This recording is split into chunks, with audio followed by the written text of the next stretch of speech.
Hey, I'm Aviddiva. Welcome to my channel here on YouTube. I am finally starting to post content. I'm talking about a few different things here on my channel. I wrote my memoir called The Man Who Sped Up the World about my career in music video for about 30 years. I worked with the biggest, most fabulous artists on the planet, and certainly the most talented directors, just the most incredible people. And I have lots of stories to share about that. I made lots of famous music videos. You're very familiar with my work. And in doing that, I pioneered this flutter effect around the turn of the century, around 2000. It premiered.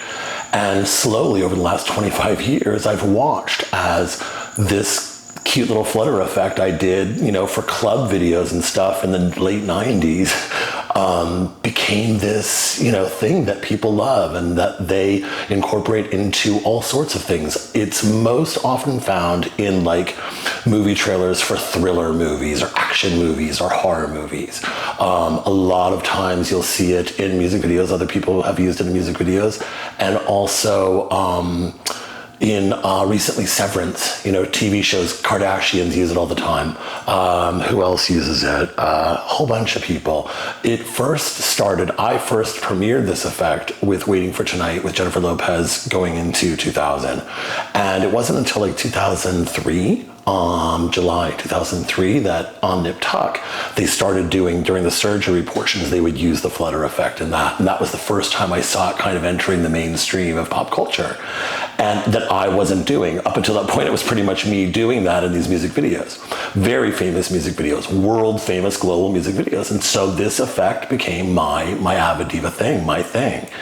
And so watching it, be a thing that 10, 15 minutes, I'm sitting there, any platform, any streaming platform, anything. There it is. It shows up time and time again. And it's really, really fun for me to see that, I had this effect. I left this mark on pop culture that continues on 25 years later. It's really, really cool. So I'm celebrating that here on this channel. We'll talk about how that all came about and that story. And then also, ultimately, I am moving into TV creation. Now, I have been working on this TV show idea for 30 years. Since 1993, since I worked at an all-female music video production company. And that's the idea, that it's based on this all-female music video production company that I worked at called O Pictures in 1993 till about 1995, 96. Summer 1993, I'm still in college with one fall semester left to graduate. I want to secure an internship so I can begin working in the industry before I'm out of school, a safe overlap. My off-campus college roommate and dear friend John Reed helps me send out resumes and applications to the top 10 music video production companies he finds in LA 411, a published guide for Los Angeles film production contact information. I send out a VHS tape of my collegiate film and video work, including a montage of Madonna music videos. I edit together in this really cool, trippy way, as only I know how. I'm looking for an internship anywhere that makes music videos that will have me. O Pictures is the only production company to respond out of all 10 submissions. Giabacci, Kate Miller's assistant, calls me to ask me to come in to meet with them to see if I am a good fit. Little do I know just how perfect a fit O Pictures is for me. I walk into the movie of my life. I do not expect any of what is to follow. Immediately, I begin to write a project called The Glamorous Life at the time. I'll keep reminding you over the course of the series that it is called something different now, and I'm not saying what it is. Because it's a really, really good title, and I don't want to give it away. So the working title here is The Glamorous Life because it's based on this all-female music video production company, and that was the first music video the woman, the owner of this production company, produced for Sheila E. back in the day. And so originally it was based solely on this experience, and it was focused a lot on these women at that time. And I knew that it would evolve, and it did over the past 30 years. And so it's no longer called The Glamorous Life, but originally it was, and it will be called that in this series. I walk into the movie of my life. I do not expect any of what is to follow. Immediately, I begin to write The Glamorous Life. a movie about this incredible place and these incredible women. Now, at the time, it was a movie called The Glamorous Life. It's now a TV series called something else. But same idea, and I've been registering every draft of every screenplay since 1993 with the Writers Guild and talking about it nonstop. And so it's been something I've been working on for a really, really, really long time. And there's a whole big history with it having been almost stolen twice. And I've managed to save it time and time again. So let's hope that eventually it happens and that it gets all the way to fruition. Oh, pictures. My very first day at work in Hollywood, I remember like it was yesterday, Monday, June 21st, 1993. I arrive at O Pictures, this legendary all-female music video production company at Larchmont on Melrose at precisely 9 a.m. The receptionist arrives at 9:10 a.m. The phones are already ringing off the hook as I follow her inside up a grand sun-drenched staircase. Navajo decor, the office manager jokingly calls it. Primary pastels and whitewashed wood, big pillows, Navajo Santa Fe meets Jewish Hollywood. Navajo. This office decor is left over from what was probably a very chic renovation mid-80s. Glass blocks. I'm surprised there isn't neon. I want neon in my studio eventually. So that was a little bit of the first day vibe. And so I would go home that night and immediately start writing about it. Dash steps into the linoleum. Fucking goddamn it, I hate this, I hate doing this. I'm just so fucking over it, and it's something that requires so much out of me to do this, like to talk and to do this, and there's so much here, and I so want to like communicate everything, and it just sucks. It's just really, really fucking difficult.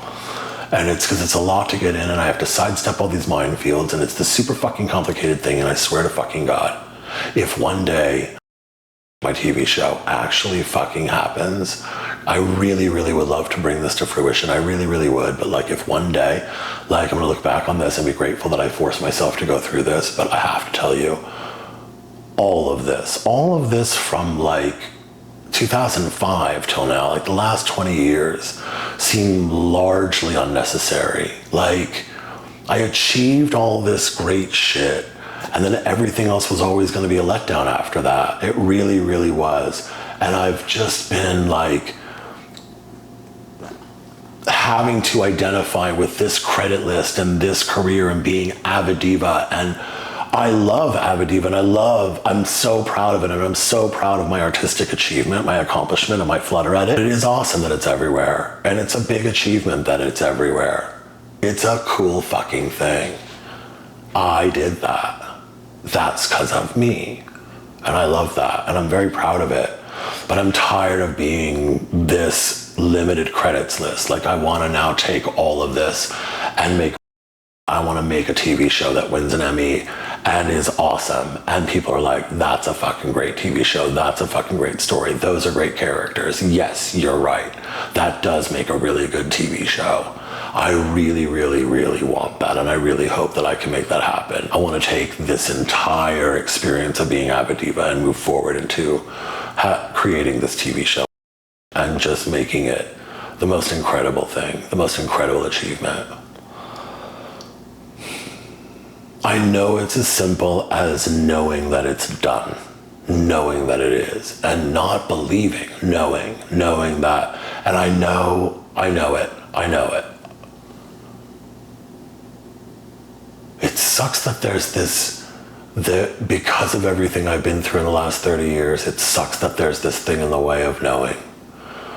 There's this thing in the way of knowing which is called reality of the last 30 years. And all of the experiences and the way things are now and the way people devolved. And so if it were 20 years ago, I think I'd stand a better chance. I don't know. Maybe this will seem really exciting to the right people. I hope so. I really do. Anyway, I'm not using any of this. This is just for me to have to look back on. So that was a bit of the first day vibe, right? And so I would go home and write immediately. I would write about O Pictures and into the script that I was writing, this idea right away. It was so inspiring seeing these women work together. I was like, there's your movie. It was amazing. Dash steps into the linoleum hallway to look around.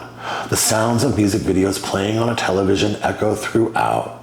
The office fills up fast. The scents of brewing coffee, designer perfumes, fresh cut flowers, a freshly lit cigarette wafting in off the patio, and a garlic bagel slightly burning in the toaster collides throughout the busy production space. The distant sounds of high heels resonate with an elegant rhythmic clatter. Personalities and period cycles align effortlessly here. They have no choice. All of it must work together as one. It must, and it does. I love that. That's it. That's your show. You know what I mean? Like these women, like I get tears because I can see it. People are gonna love this. You're gonna love it. Like these like badass high fashion chicks making the chicest fucking music videos in the world. I promise you, like you will love this show. You will fucking love this show. Oh my God.